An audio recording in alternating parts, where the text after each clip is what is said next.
Bugungi kelgan lokatsiyamiz Mirzo Ulug'bek rayoni Alisherobod mahallasida 93 ta kottejlarimiz tushyapti. Kottejlarimiz 4 urvinda. Birinchi urvini garaj, ikkita mashina olib kirsanglar bo'ladi. Ikkinchi urvinimizda yashash maydoni, oshxonamiz, bitta ochuv mehmonxonamiz bo'ladi. Uchinchi, to'rtinchi urvinlarimizda ham xonalarimiz bo'ladi. Jami 4 ta xonasi bo'ladi.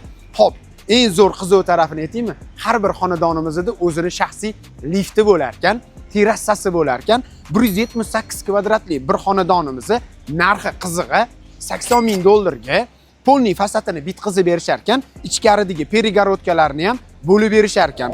Narx hududimiz yopiq hudud ekan, ahrani qo'riqlash tizimini ham yo'lga qo'yib berishar ekan. Hop, bog'chasi bo'lar ekan, fitnes maydonlari bo'lar ekan. Hop, aptekalari o'zining ichida, hudud ichida mavjud ekan. Shu kompaniya orqali qurilyapti. Bitqizish muddati sentyabr oyiga deyishyapti. To'liq ma'lumotni telefon nomerli qoldiramiz.